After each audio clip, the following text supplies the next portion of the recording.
The other scene that I liked is when they're auditioning for the new bass player.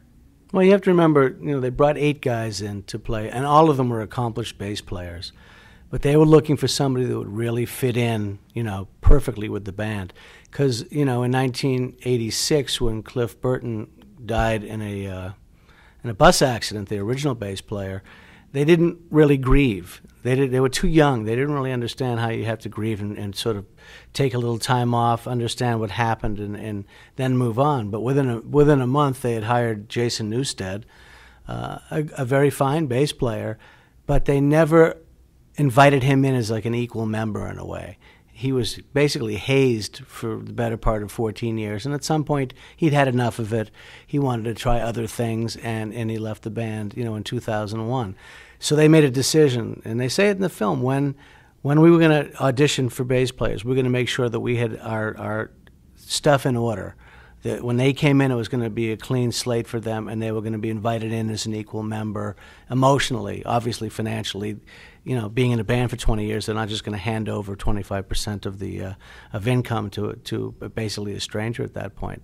But they went through very earnest auditioning, and they tried each one. But what was most important was how they were going to fit in as a member of the band, and whether they could be friends with that person, feel comfortable all the time, because they were all very good bass players.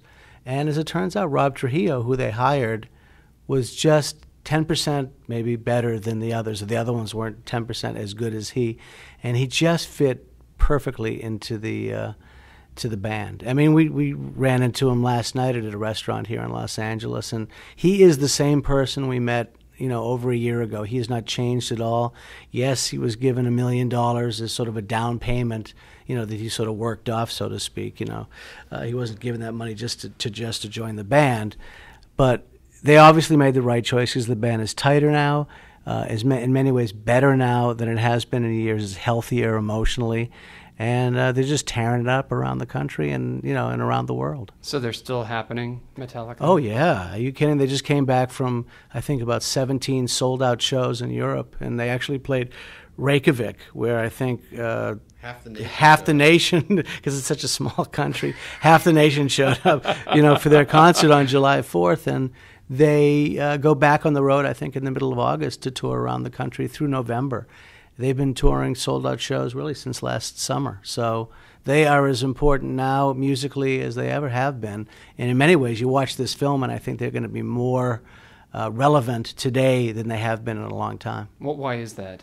I think because they show themselves as vulnerable. I think people are going to watch this film and go back to listen to Saint Anger or go and buy Saint Anger because you have an idea of where the words came from, where the emotion came from.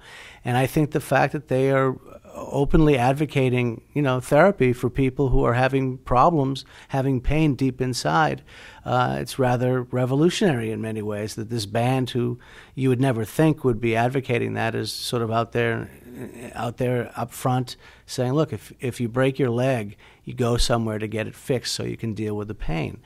And if you have a pain in your heart and pain in your head, emotionally, you should find a way to deal with those emotional issues so that you're not hurting somebody else. Find a way to help yourself so you can heal yourself in many ways and then not openly go out and attack somebody. Feel a place where you can take that bad anger and turn it into something positive. And that's really what the message of the Saint Anger album is.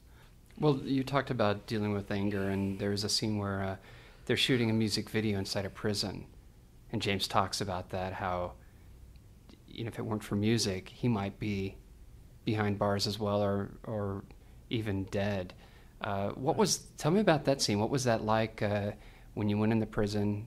The first thing we had to get over was we had to sign waivers acknowledging that San Quentin has a no negotiation with hostage takers policy. Are you serious? Oh my God. That freaked us out a little bit as we signed. It took us an hour and a half to actually get into the prison. We were, we went from each compartment and locked, sealed door to the next. You're greeted by the guy with all the ink on his neck and the bald head. Yeah, and we had to sign these waivers and acknowledge that if they took us hostage, we're on our own. So that was a little freaky. I find that to be an incredibly powerful scene. I mean, actually, before I get into that, the other funny moment is, Bruce and I, listeners probably don't know what we look like, but we're sort of, normally long-haired, unshaven, black leather kind of guys. And so we got out of the production vehicle to check out the stage setup, and for some reason the prisoners who were out in the yard thought we were Metallica. So as soon as we got out of the van, people started cheering us, and we flashed them the devil horns, and the crowd went wild. And then all of a sudden people realized we weren't Metallica. And then we got nervous that that we were going to get a shank in our back because we had duped them. But no, it was an incredibly powerful moment for James to admit that. For James to try to want to communicate with really tough guys. It's like a signature moment of the film.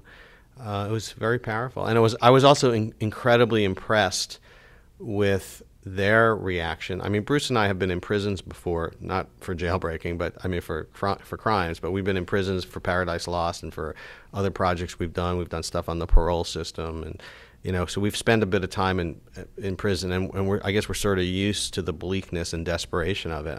These guys were genuinely moved by the situation, which was nice to see, that they're capable of, this kind of genuine reaction to a situation. When you say the band or the band members and the prisoners gave them an incredibly warm reception. I mean, you see in the scene, James is starting to get a little embarrassed by his speech, and he sort of gets choked up and is at a loss for words. And you hear the prisoners cheer him on and say, "It's okay, James," and he continues on with his speech. It's I still get a lump in my throat when I see that scene. I've seen it a million times. It's an incredibly powerful moment. It's an incredibly honest moment. So honest, in fact, that our editors were concerned that it would seem contrived and self-conscious, which is one of the reasons we intercut the making of the video with the speech as opposed to having them be two separate scenes. But it's one of the most emotionally moving moments of the film. Well, any closing thoughts about Metallica, Some Kind of Monster?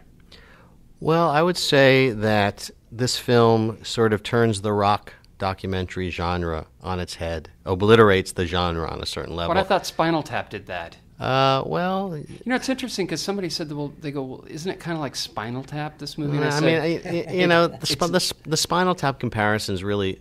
Have you gotten that, though? Yeah, because I don't find it. I don't find it... it bugs me. I can understand it's an easy thing to say, but... it's a misleading interpretation. It's like the difference between Shoah and Schindler's List. I mean, Shoah shows the reality of a situation in a disturbing, deeply complex, ambiguous way, and Shoah is a fiction. Schindler's List is a fiction filmmaker's reinterpretation with a specific storytelling agenda. Great film, but it's not Shoah in terms of its honesty, emotional complexity, and humanness. Spinal Tap is a parody of the music business. Some Kind of Monster is the reality of these guys and their place in the music business. So it does them and their journey and their courage a disservice to compare it to Spinal Tap. There are some funny moments in the film, sure. It's a very entertaining film, but it's also a very deep film. I think it's an important film because it really, most rock and roll films glorify both the rock star and the lifestyle.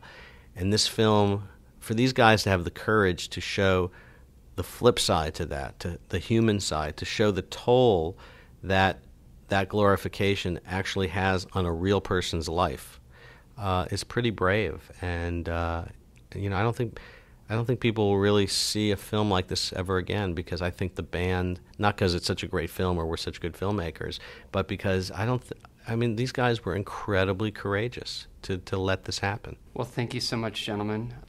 And we've been talking with Joe Berlinger and Bruce Sinofsky, and they are the filmmakers behind Metallica, Some Kind of Monster.